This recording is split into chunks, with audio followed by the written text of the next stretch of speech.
ধরছি, ওকে ওয়াজ করতেছি, ঠিক আছে, ওয়াজ করতেছি, সংসদ অধিবেশন আপনি ওয়াজ করতেছি তো, ঠিক আছে, ওয়াজটা কি করছেন আপনারা?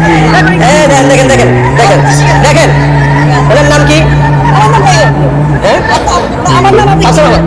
আচ্ছা, মুসলমান সমাজের কিছু মানুষ মনে করে কোরআনে মনে হয় জান্নাত জাহান্নামের কথাই আছে, রাজনীতির কথা নাই।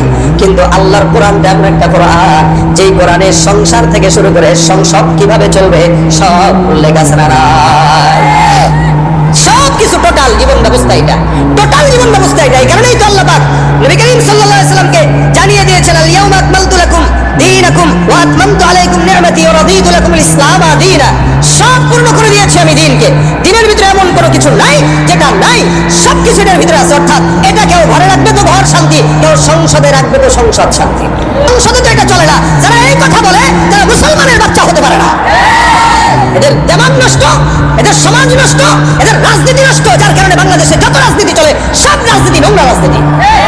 এজন্য ভাইরা আমার, কোরআন সব কোরআনে আছে, সব কোরআনে আছে, ওয়াজই চলতেছে, ওয়াজই চলতেছে, কোনো সাংঘর্ষিক না। আপনি শুনেন, শুনেন না, শুনেন শুনেন শুনেন, আমি শুনতেছি তো, শুনেন। দেখেন, আমি কিন্তু রোদ ধরছি, ওকে ওয়াজ করতেছি, ওয়াজ করতেছি, ঠিক আছে, ওয়াজ করতেছি, সংসদ অধিবেশন আপনি ওয়াজ করতেছি তো, ওয়াজ করতেছি, ঠিক আছে, ওয়াজটা কি করছেন আপনারা? দেখেন দেখেন দেখেন দেখেন দেখেন, ওনার নাম কি? আমার নাম ভাই, আমার নাম আচ্ছা, শোনেন, না না না,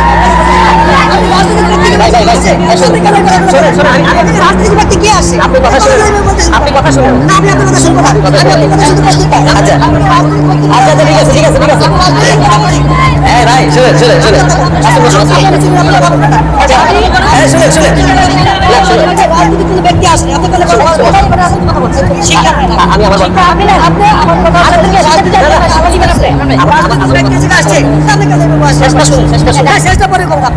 চেষ্টা শুনে, আচ্ছা দেখেন ভাই, ভুইয়া ভাই, ভুইয়া ভাই শুনেন,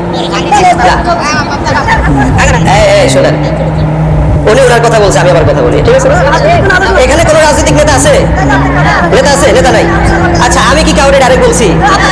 আমি বলছি কি, দেখেন, আমি বলছি হচ্ছে সংসদে যদি কোরআন না থাকে, এই ব্যাপারে কি আপনার কোনো ভুইয়া আপনার কোনো দ্বিমত আছে? আমার দ্বিমত না, আপনি আসছেন, আপনি ওয়াজ শোনার জন্য আমি আসছি, ঠিক আছে, আপনি আমার কথার জবাব দেবেন, আমার কথা, আমি আপনার কথা জবাব দেওয়ার জন্য কথা বলছি, আমি আচ্ছা আচ্ছা, এই কথাটা আমি সবাইকে বলতেছি, আপনি সংসদ অধিবেশন এই এই জায়গায়, এই জায়গাটা আপনি শিখবেন নাকি? আপনি শিখেন, শিখবেন তো, শোনেন, না না ভুইয়া ভাই শুনেন, আচ্ছা, উনি উনি মাহফিলে কিন্তু এই মাদ্রাসা দান করছে না, সবচেয়ে বেশি দান করছে কিন্তু উনি, তাই না? আচ্ছা, টুপিও লাগাইছে আলহামদুলিল্লাহ, পাঞ্জাবিও পড়ছে আলহামদুলিল্লাহ, তার মানে ইমাম তো আছে নাকি? নামাজও পড়ে অবশ্যই, এলাকার একজন গণ্যমান্য ব্যক্তি, ঠিক না? আচ্ছা, উনি রাজনীতি করে না, আমিও বুঝলাম উনি রাজনীতি করে না। এখন যেই ভুল ধারণাটা ওনার যেটা আছে, ওটা ভাঙানো দরকার, সেটা কি? না, আপনি শুনতে হবে, শুনতে হবে। ওকে ঠিক আছে, যান, আচ্ছা চুপ থাকেন, ওকে ঠিক আছে, শোনেন না।